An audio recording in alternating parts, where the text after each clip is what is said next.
talking to D'Angelo yesterday and also Gruden a minute ago about D'Angelo making that transition to free safety. He's talked about it a lot the past few years, doing it late in his career, got some snaps there. What did you think of his performance, and do you think that's something he can make a successful transition to? Sure, absolutely. D-Hall's obviously the skill set is, he's still playing at a high level. And I don't think, we're ruling out the fact it's not like he's exclusively a safety. He's still going to play corner. But just it's good to have healthy bodies and get more guys out on the field. And he was great with it. He was excited with it. We kind of did it, started talking about it the bye week. And then those first couple of weeks when he came back just practicing, he spent got a bunch of work with the look squad for our offense playing safety because it's, you spend 12 years playing one position, then all of a sudden you go and play another position. It's a different world. So, but he embraced it with open arms and doing a great job. How have you determined with all those bodies you do have at cornerback, how are you going to kind of work with all these guys and keep them all incorporated? Yeah, well, I wouldn't say it's never a concern. That's a good thing, to have healthy DBs and that's always good. So it just allows you to have different packages, move guys around a little bit, have them do different things. So it's good to have a nice, healthy complement back there. There's no doubt. A similar situation in safety, I guess, with Jerron. He's getting the action. Kaishan moving back there. Just kind of find the right situations for each of them to play. Yeah, like you said, it's good when you got healthy bodies. It's good when you have multiple bodies. And players embrace when you devise a role for them. So we're trying to give everybody a role so everyone can compete, everybody can contribute. So the guys have been great. What have you pinpointed in terms of where the problems are with your run defense, and what, if any, adjustments are you making going into this week? Well, it gets it gets old after a while, just with the simple fact that the common theme has been tackling.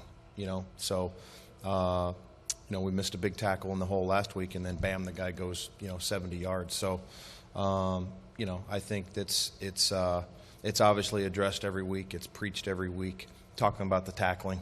As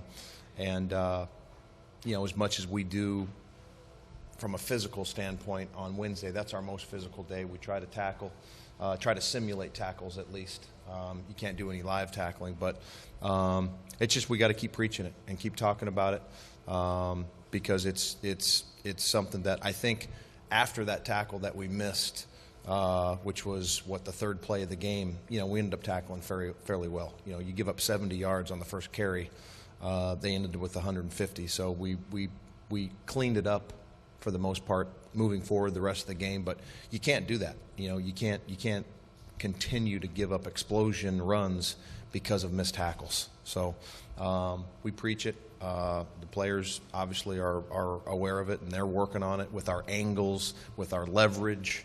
All the things that you can preach and teach in practice without doing it physically. Just as a follow-up to that, what particular challenges do the Panthers present in terms of their running game? Well, it's a different style of running game. It's not the traditional NFL running game. So it's a little unique in the sense that the system of runs that you're going to have to defend when you play the Carolina Panthers are completely new and unique to something that you see week in and week out. So that's obviously the challenge. Different reads, different keys, different fits. And then, you got the challenge of number 28, who's a heck of a back. And then the added element of, that guy playing quarterback, because he's, and you try to simulate that during the week. But it's hard to simulate that position just because that guy's so unique from a physical standpoint, talking about number one's physical attributes. So, but it's something that you got to stress, and it's a challenge. They're a very good running team. That's why they lead the NFL, no doubt. You passed the litmus test against a high-profile offense. This week is a little different. Obviously, you just touched on it. Carolina's more of a physical team. Yeah. How do you get your defense to honor the fact that this week's going to be more physical as opposed to a lot more deep balls thrown last week? How do you get those guys to stay in their their lanes and make sure they're focused on not, over pursuing. Sure.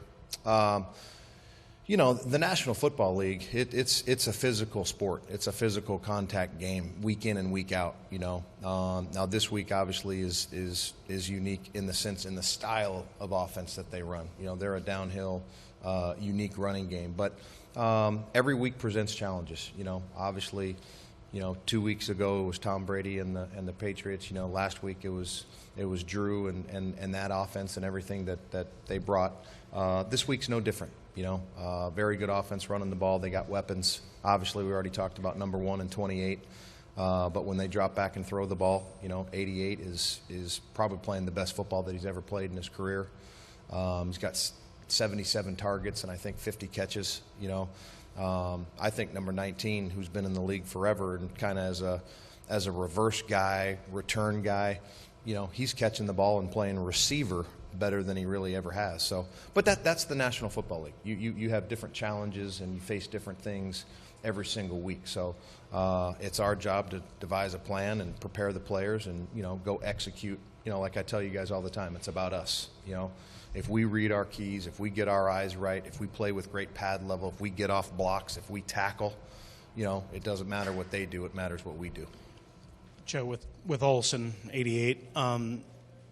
Do you have to press him and try and jam him off the line instead of allowing him the free release? It seemed like the Titans got killed early in that game last week just because of that. That's always the constant thing, especially when dealing with a tight end.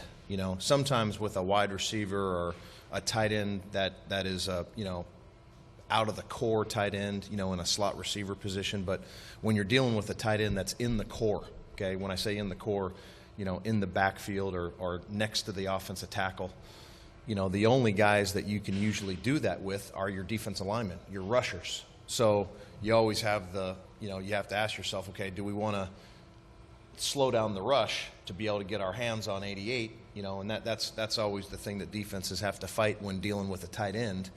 And the common sense thing is just get your hands on them, jam them, reroute them. Well, if you do that with a defensive end or an outside linebacker, you take away from their pass rush. So it's always a fine line that you have to work through. But there's no doubt, he demands attention.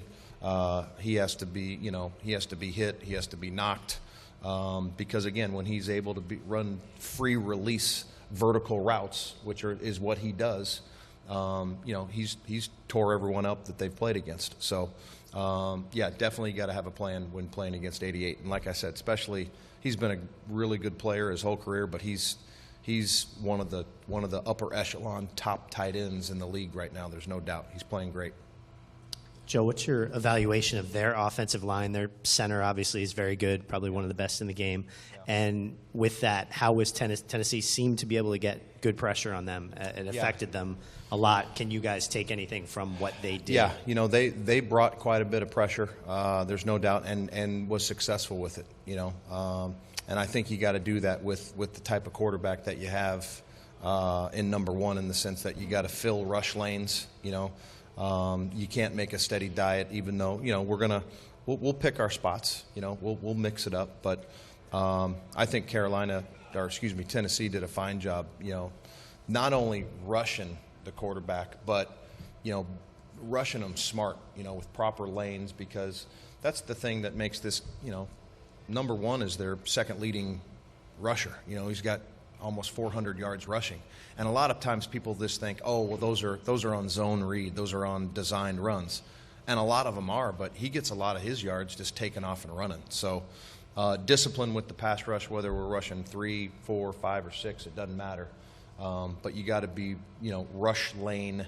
When I say rush, pass rush lane, you got to keep the integrity. There's no doubt. With Cam in this offense with Mike Shula, I mean, how much have you seen over the last, I think Ron Rivera said after week 13, they've kind of gotten in the flow of where Shula's been able to use Newton's strengths in the offense. What have you noticed in that stretch with Newton in that system and how they've been able to use him?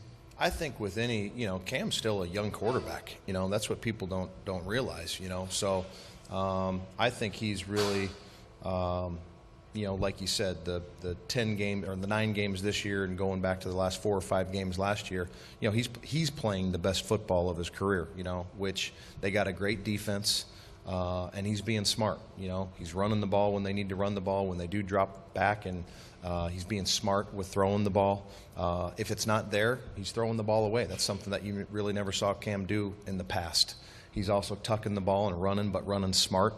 So I think he's just, with any quarterback, the more you play, the more you're going to grow, the more you're going to expand, and he's playing at a high level right now, no doubt.